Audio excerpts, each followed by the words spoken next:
Agutavog, welcome to you all for tonight's shir, Motzei Shabbos Parshas Truma, and which was Parshas Shkolim. And we're going to start off with Siyum HaRambam, which we just celebrated the end of the 44th cycle of since the Rebbe launched Limud HaRambam on a daily basis, and beginning of the Machzor, the 45th cycle. So first of all, I saw on Shabbos the following settle answer of the Rebbe to Rabbi Avraham Hecht, and he was traveling to Eretz Yisrael in summer, Tov Shin Mem Vov. You can see he was traveling Chof Gimel Tammuz, and the Rebbe writes to him answer that certainly he will be increased there. Al Kaponim, he'll do a siyum on of something in Shas, a section of the Gemara. Secondly, limud echad bepumbi, biyad hilchas beis habechira. He will learn publicly a section of the Rambam hilchas beis habechira. That's because that time of the year, it's the 3 weeks the Rebbe encouraged to learn hilchas beis habechira. Meanwhile, the Rebbe emphasized biyad, to learn from the Rambam's Sefer, because it's made up of 14 volumes, has been nicknamed Yad HaChazaka, the powerful hand. And the Rebbe says, so by learning from the Yad Hilchas Beis HaBechira, that will machlish, that will weaken the Yad Shenishtal Chachulu, the Yad which has been, called a Siddur HaArizal. And he refers us to the Siddur HaArizal. Also, when I saw Siddur, so, I woke up, Siddur HaArizal. So I was curious to see what is the Siddur HaArizal saying about the Yad Shenishtalcha. So here you look in Musaf, and that is actually in Musaf of Shalosh Regolim. It's probably also in Yomim Neiroim.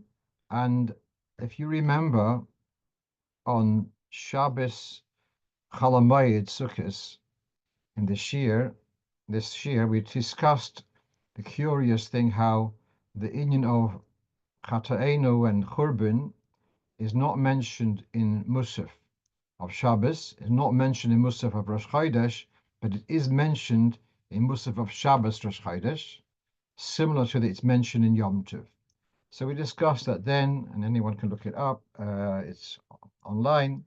So let's just focus on what we have at hand, since we're talking about Yad. So we have the Lashon in Musaf. We cannot bring our offerings in your chosen home, the Bais HaGodel HaKodesh, in the great and sacred home, Shenikra Shimcha Olav, where your name is proclaimed upon it, Mipnei Hayod Shenishtalcha B'Mikdoshecha, because of the hand which has been stretched out, or has been sent to cause destruction to your temple. That's the Pashto translation. At this point, this comment is in the Siddur HaArizal, and it's both in Rosh Chodesh, Shabbos Rosh Chodesh, and in Shalosh Regolim. What is this Yad? Hu Chaloin de Sitra Achra. This is the window of the Sitra Achra, the Zohara. Zohara means a shine of some sort. Sheboit Suras Yad. It's some kind of projection which has the form of a hand. V'hu tachas hashchina. That is beneath the Shechina. Or be'es hachurban, at the time of the destruction of the Beis Hamikdash, sholat al Beis Hamikdash l'hachrivoi. This power, which is lower than the Shechina, was able to dominate the Beis Hamikdash, to destroy it. V'sholach b'yad, and the lashon of shlichus yad is lashon Gemara of causing damage. So the yad is understood as a koyach of Sitra Achra, to cause damage to the Beis Hamikdash, and that's very appropriate. Then we now understand when the Rebbe writes to Rabbi Hecht that by learning yad particularly Hilchos Beis HaBechira, that will be the antidote to the Yad Shenishtalcha, the Yad which is caused destruction in Beis HaMikdash. So the learning Yad, Hilchos Beis HaBechira, will cause the building of the Beis HaMikdash. I'm sure that can also be applied to the Yad generally, to restore all of Mesa Mashiach, mitzvahs, all the mitzvahs as it should be done. Now, one more thing which I wanted to share with you, Behashgocha Protis.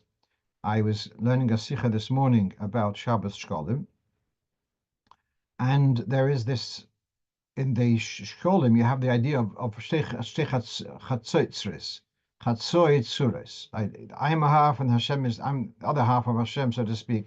The Chatzoitzres Kesef. Chatzoitzres, which means trumpets, can be understood as Chatzitzures, as half images.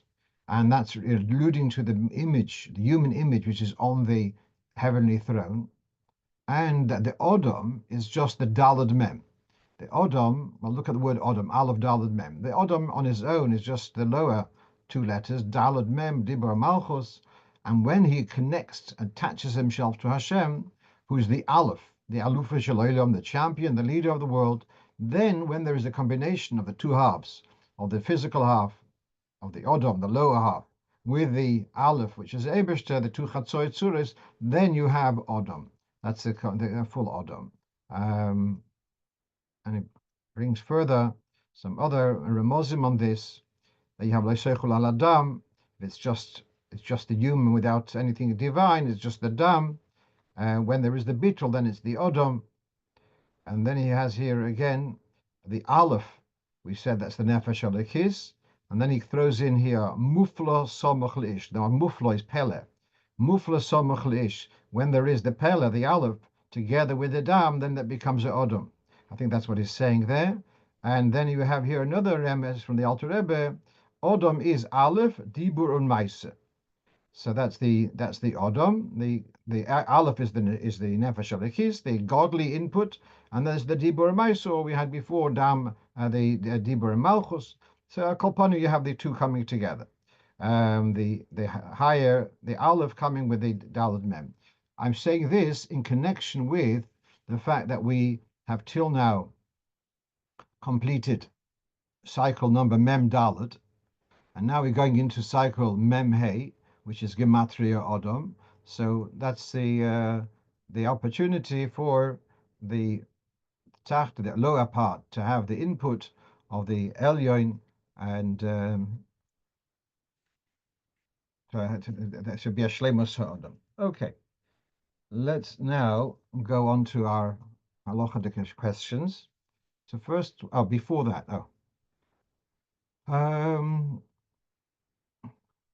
those who are going to listen to the recording, this is going to be something about the graphics of the Siddur, and so you may find it boring. So just go 5 minutes ahead. But meanwhile, for those who are here, just bear with me. So in the new Siddur, they made a comment about the placement of the instruction of Gimel Pei, Gimel Pa'amim, wherein you can see, this is on the right of the screen, the upper part, you've got the Shalom Aleichem, and has after the two dots, then it says Gimel Pa'amim. You finish the pasuk, then it tells you this pasuk you say 3 times. Curiously, in the Torah Or Siddur, in the Metaf Mem Zayin, which is a reprint of Mem Pei Dalet, they put somehow they changed it around. They put the Gimel Pa'amim before the 2 dots. On the right of the screen, it's also the same Siddur, but from Tov Resh Nun Vav, and there it's the 2 dots and followed by the Gimel Pei. Okay, so just messing around with this, trying dabbling. What's the significance of where you put the Gimel, the instructions? Now, I'm just to if by Shalom Aleichem was fairly straightforward, when it comes to by Krishma Shalamita, then it becomes quite confusing. When you have, if the Gimel Pei after the colon means go back and repeat it 3 times, that would say that you should do Yalzu 3 times. And that's because of that, a lack of clarity. You have in the Hayom Yom, you had to clarify that Yalzu you say only once. And the Hinei Mitosoi, that's said 3 times. In all, these two psukim have got 20 words, and 3 times makes 60, and that's corresponding to the Shishim Gebayim Savivla. Um, and Yavarechacha, I think also has got 60 letters. But I call upon him. Why you say Yavarechacha 3 times remains a bit of a mystery for me, but never mind. So that's why you have to have this instruction, because of the lack of clarity. But now let's go to the other side of the screen. Look at the first print, the Shklov print of Tovkov Samach Gimel. There, it's very clear. The Gimel Pei, you can see the Gimel Pei is at the top. Before it's clear, the Gimel Pei is an instruction for the following entry. So the later printer changed the graphics, and as a result lost the clarity. Okay, I'm not going to bore you with more of this. It's just looks like the printers each one did their own thing a little bit.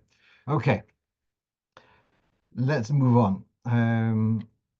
Right, so someone asked me the question about listening to the Megillah wearing a hearing aid. So, is there a difference between listening to the Megillah via a hearing aid or over a PA system, a microphone? And really, it's not such a big difference. It's because what's happening is that the human voice is being replicated by some mechanical device. So you're not hearing a human voice. And that's true whether you're hearing it over the telephone or radio. With a microphone, you could say you can also possibly hear the human voice if you're close enough. But never mind. Meanwhile, generally, we don't accept Yotze Sein Megillah through telephone or even with a microphone. And so the same thing should be with a hearing aid. The thing is that one is a public position and one is about the individual. So if someone does have a hearing problem, but they can hear if they are very close up, so such a person should either make it their business to stand right near the balkoire to be able to hear. And if that doesn't work, then they have the option, depending on their capability, they have an option of reading the Megillah on their own. And then if you read it, then it doesn't matter if you don't hear it, the Yotze. So, of course, this could cause quite difficulty for some people, but that seems to be the position. And there's different levels in hearing aids also. Some people without the hearing aid hear zero. So you're not Yotze at all with hearing through a hearing aid, especially if you're not hearing anything without it. And in that case, they would be advised that they should read their own Megillah, do the reading on their own. Okay, let's go on to a totally different topic, and this has been I was quite busy with this last week, and that is that a particular Mossad in Europe, they have an annual camp, and they've had a nice grounds. And then last year, the owners of the site refused them to be able to continue. So now they're looking for a venue for their day camp, whatever it is. They found a venue, and this venue is it's on the grounds of a church. So they're asking, is there room to be matir, to use that premises? So my first question here was, is the church an active church? And then that was one question. Do they have a lease on this area? Does the church use this area for their activities? So the church is an active church, and therefore the question now is, Chotzer shel Avodah Zarah.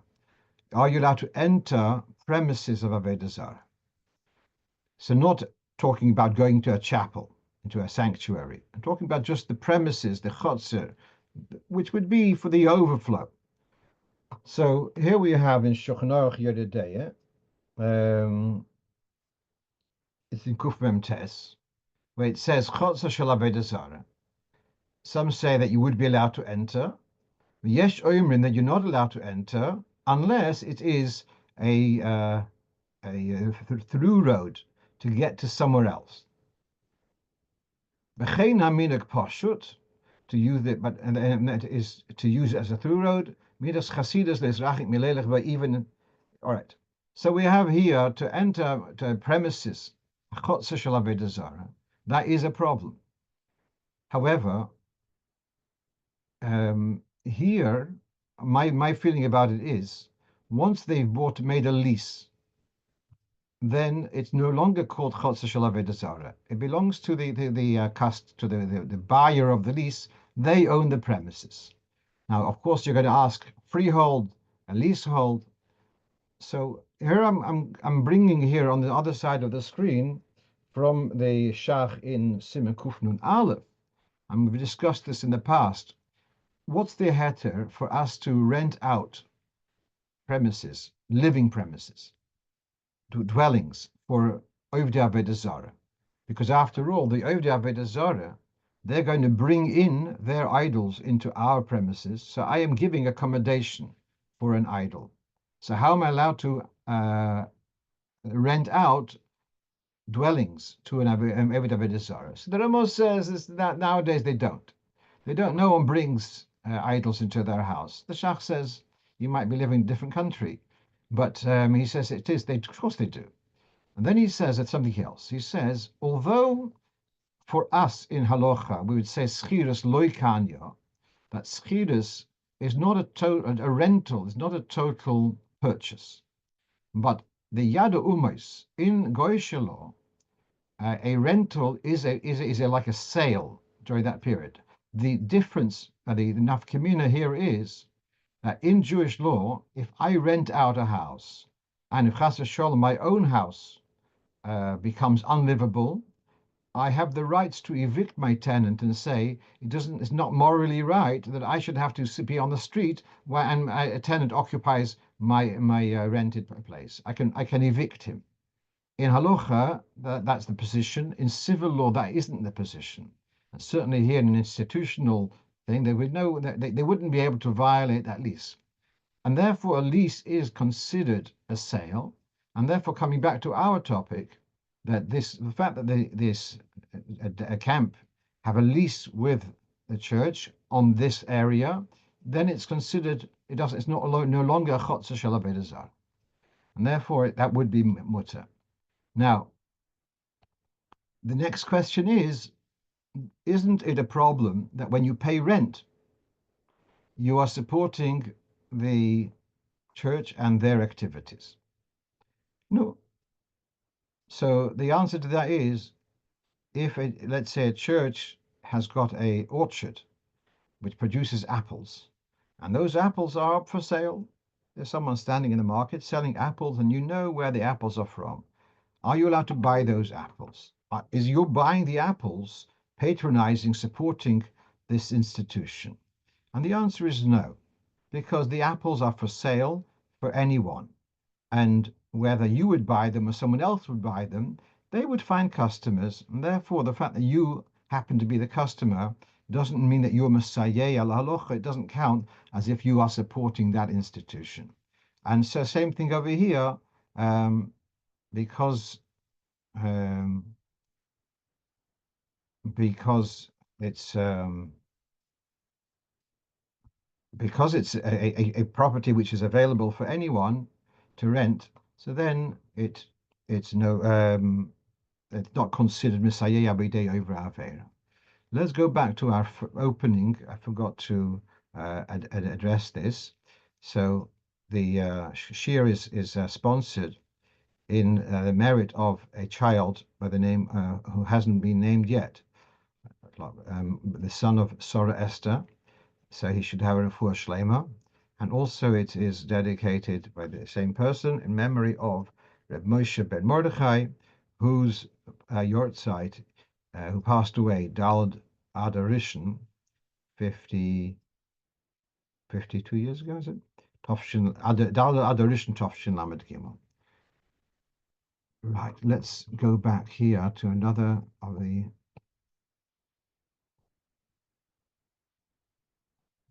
Someone is telling me someone about someone who's deaf. Um, in order that the little amount he could hear during, right. Those who remember, there was someone by the Rebbe called Moshe Dubinsky. Moshe Dubinsky suffered from poor hearing, and he would be standing where the Gaba would stand. He would stand over there. Okay. Uh-huh. Right. Okay. Let's move on.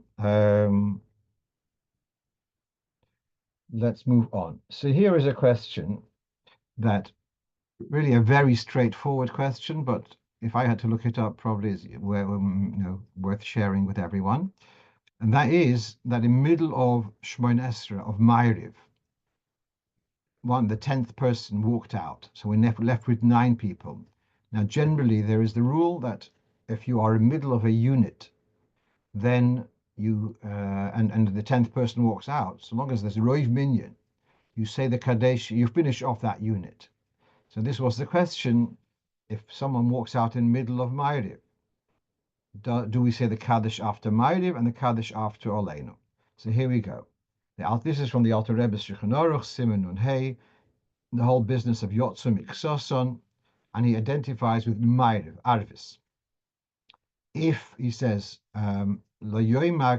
if you cannot say the Kaddish after Shemon Esrei unless there were 10 at the beginning of Shemon Esrei. It doesn't the fact that there was 10 during the Shema and the Brochas, that doesn't allow you to say Kaddish after Shemon Esrei. But the Kaddish before Shemon Esrei, that would be valid. So that's an interesting situation. You've got the Brochas of Shema are a unit which justifies to finish off with the Kaddish after Hashkivenu, but that doesn't bring Shemon Esrei as part of the unit, and therefore the Kaddish after Shemon Esrei would not be justified unless there were 10 people when Shemon Esrei was started. Now, what about the Kaddish after Aleinu? Unfortunately, because the Kaddish after Aleinu is not a chiyuv, it is for Yosem, etc., to be allowed to say Kaddish, but it's not a chiyuv for the Seder HaTfilah. Therefore, the Yotzim Iksoson would not allow for the Kaddish to be said Kaddish Yosem. All the Kaddishim after, let's say, Shachris, after Avodat Zion, in other words, Kaddish after Shishar Yom, after Kavi, after Olenu, all of those Kaddishim would not be able to be said in a case of Yotzim Iksoson at any particular stage. And that's similar to the Indian of when it comes to when you're relying on the 10th person, a cotton, to be the 10th person. Would be a similar situation where you can only use the cotton as the 10th only for the chiyuv kadeshim, but not for the, shall we say, the extras. Okay, let's move on to a question of someone asked, a person who has got chronic thirst and often wakes up in the middle of the night and he needs to have some water. So now, question is, does he have to wash Negelwasser? Does he have to say Al Natis Yodayim? Does he, etc.? What's the rules there? So there's 2 points here. That do you have to really wash Negelwasser when you wake up in the middle of the night and you're going straight back to bed? So that's not so straightforward. And the way you see in some poskim, only when you're waking up to stay up, that's when you have the idea of the Ruach HaTumah and etc. The whole business of having to wash Negelwasser is only when you're getting up to stay up. It is, however, a hidur to wash Negelwasser, even if you are going back to sleep. There is a hidur, and we know the Rebbe, when the Rebbe was born, there's a story that the Rebbe Rashab sent instructions that his mother should wash Negelwasser. She wakes up in the middle of the night and wash him Negelwasser, something like that, before feeding. So that's a hidur. And so there is a hidur of washing your hands in the middle of the night, but it's not a chiyuv. And certainly it wouldn't justify saying a bracha, because there are those who say you don't have to wash now, going back to sleep. Now, then the next thing is, he can wash Negelwasser if he wants to be Mahader. Now, the next thing is, can you say a bracha when you've got the Negelwasser in the room? And to say that he can't, then that's going to be, he's going to have to get out of bed and the whole performance, and that's not going to be so how do you say, Ofen Hamiskabel. So we have here on the screen, you have, this is in Siman Dalet, I believe. The Sharet Shuvah quotes the Chidor that not there's a minhag of Haredim, of people are conscientious, not to say a Dover Shebekdusha in the presence of the Negel Vasa, which have been used for washing in the morning. So, and that's we were brought up that we don't say a bracha whilst the Negel Vasa is in the room. And nevertheless, I would say here to be makel, because this position of the Chido is not unanimous. As you can see here from the Piskei Teshuvos, he brings there numerous Gdoilei v'Tzaddikei Hadoros who didn't have a problem of saying Abdava Shebekdush in the presence of Negel Vasa. Mishnah Berurah ignores it, and the Yeshal Milismech. So here you got a combination. I don't even know whether you needed to wash Negel Vasa, and if you did need to wash Negel Vasa, is it is it an objection to saying a bracha? The two together, I would say it's okay to say a bracha even if the Negel Vasa is there. Let's move on. So here's an interesting question. What you see on the screen is one of these huge plastic bottles. And they are, I don't know how many liters they are, 20 liters, whatever. So you've got special dispensers, which are perhaps a bit awkward to use. And someone came up with an idea of putting a pump which sits on top of the bottle, and you press a button, as you can see in the picture, and it's power operated, it's USB, and it pumps out water into your glass. And as you can see on the screen, the spout is made of metal. So there's the question: does it need to be typed? No. So once it needs, and if it does need to be typed, well, it's got, as I say, it's a USB and probably some kind of delicate stuff inside, machinery, which a little bit of water would likely ruin it. And so these are the questions. This is the question: does it need to be typed? So here you see in the Shulchan Aruch, it talks about rechain shel pilpulin, and then mashpeiches shel barzel, a funnel. A funnel does need to be toveled.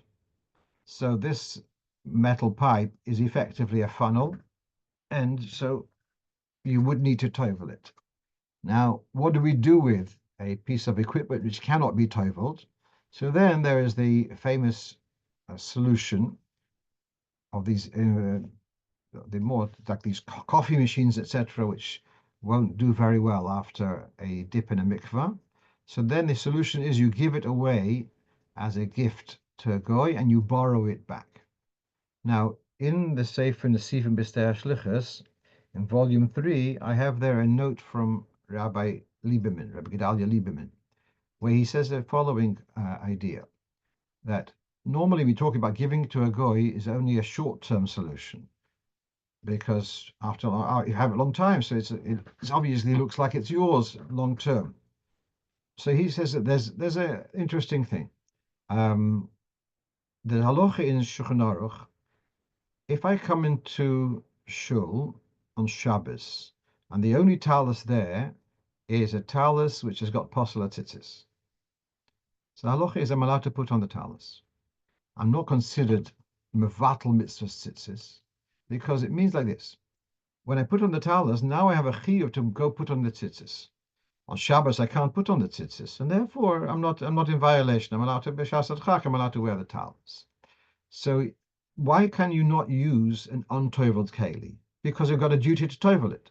But if it's not possible for you to tovel, then really there's no issur to use the keli, because you can't, the person cannot be told. That's Rabbi Shlomo Zalman Auerbach uses this when you go to visit someone who's not Shem Torah mitzvahs in the full sense, and he offers you a drink, a glass. Are you allowed to drink from his glass? So why can't you use an untable glass? Because you have to dip in the mikveh. But here, the situation, you're there for a visit. It's not really an option for you to run off to a mikveh with this glass. And therefore, he says you would be allowed to use the glass. So using this, he wants to say, Rabbi Lieberman is saying, when you cannot tovel something, then that itself is the heter. All right, on top of it, we're going to have the heter of giving it to a guy as a gift. and borrowing it back long term, but really, I mean, I didn't, it wouldn't be necessary. Right. So going back to the Negelwasser.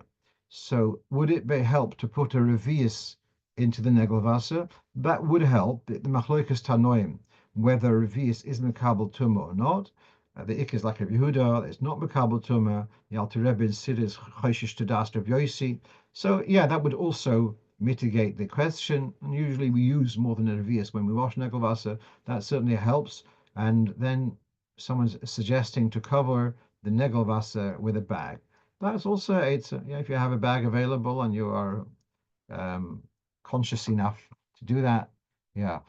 Just by the way, there's in I think in Migdal Oz it mentions about should you be covering the because there's a whole business of mayim gluyim of leaving water exposed overnight. So should you be covering your Negelwasser? And you can buy. I saw a couple of years ago was on sale in the Judaica shops a Negelwasser mug with a matching lid. I didn't buy it at the time, but the story in the Migdal Oz is about a chassid coming to the Tzemach Tzedek about a particular chassid, another fellow of his, who does this, who covers the Negelwasser with a lid.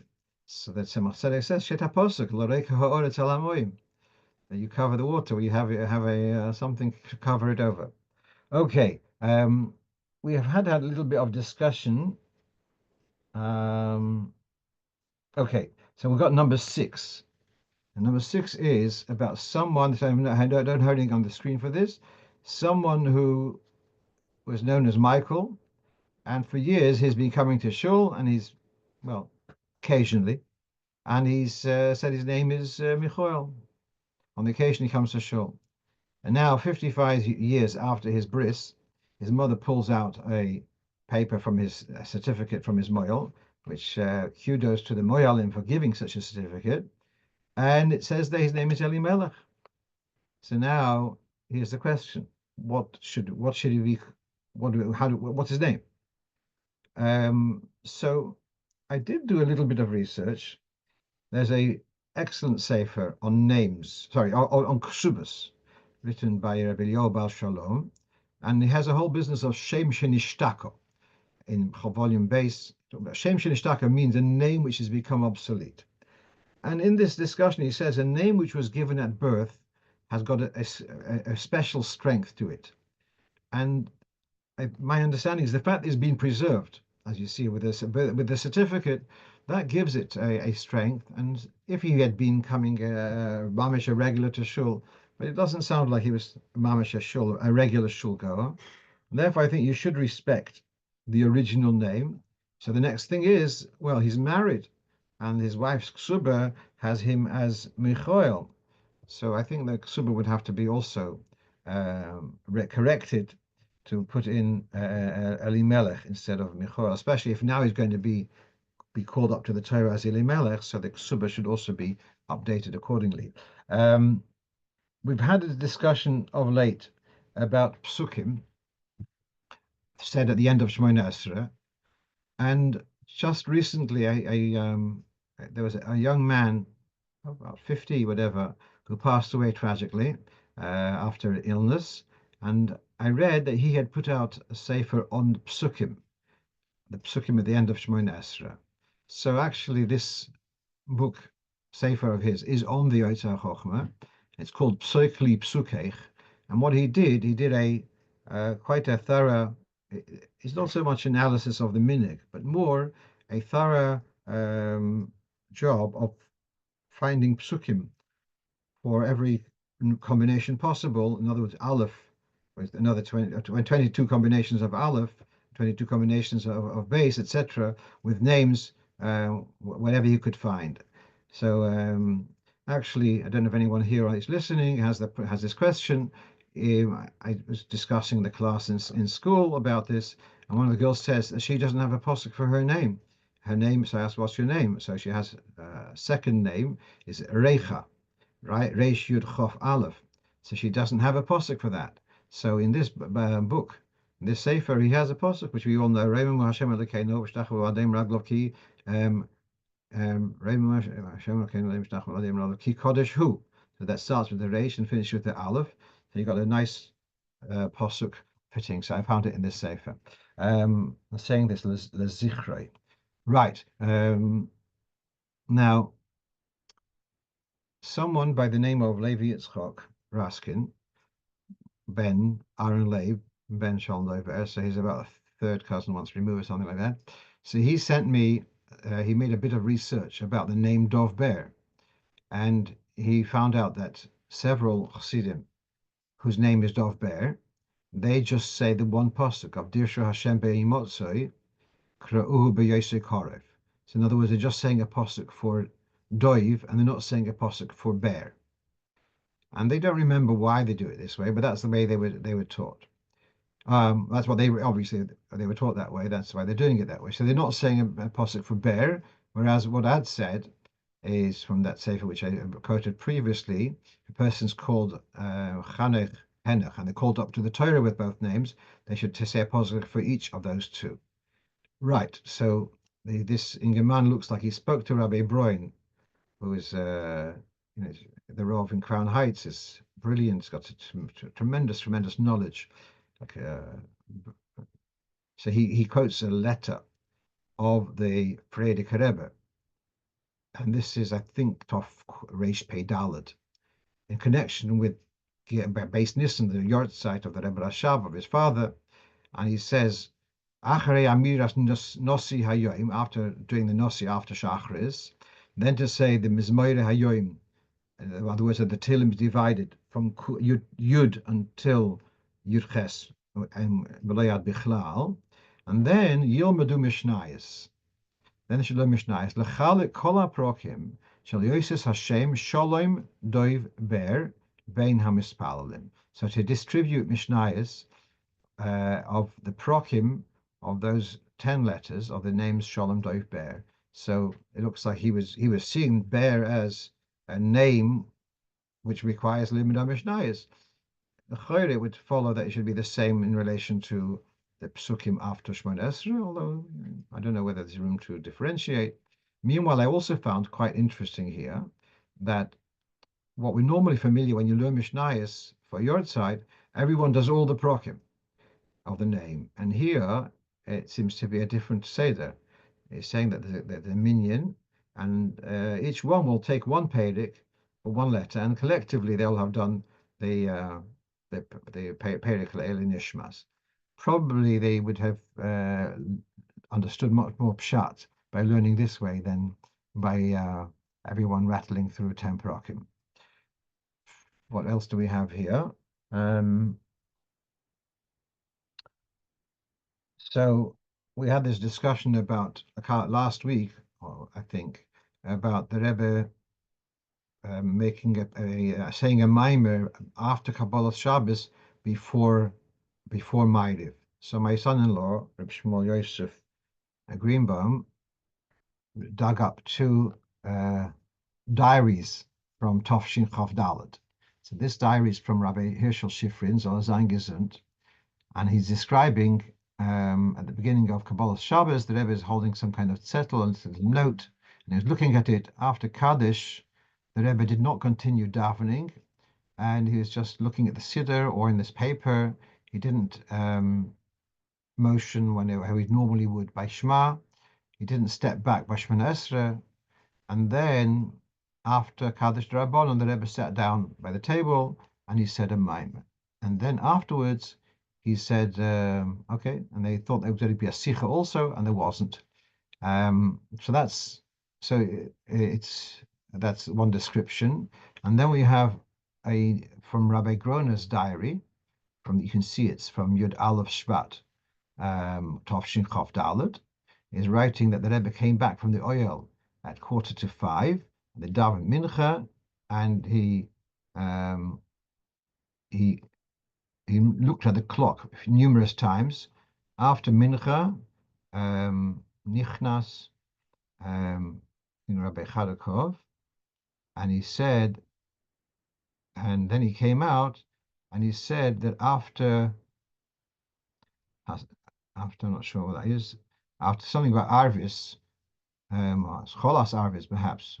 They would say a Maimer, and so in other words, after Kabbalah's Shabbos, I think that's what it means, and afterwards to make a small minyan to in Samach Lechadrei. Okay, so it's just reporting from then.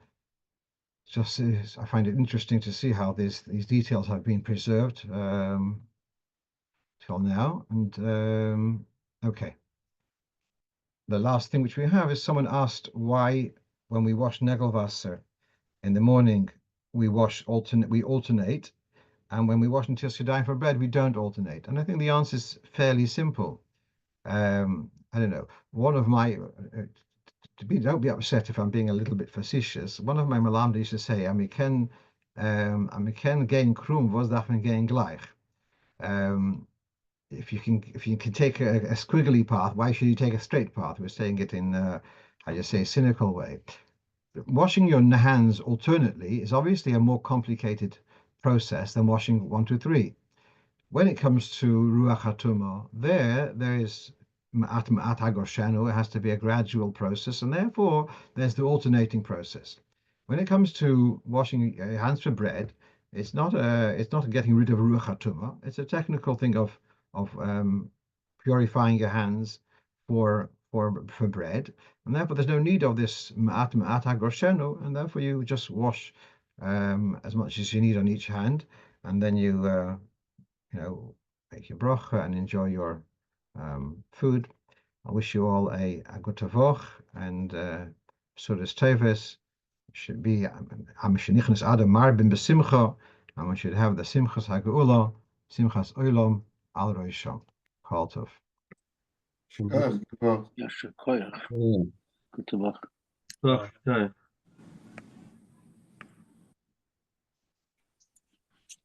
Good to work.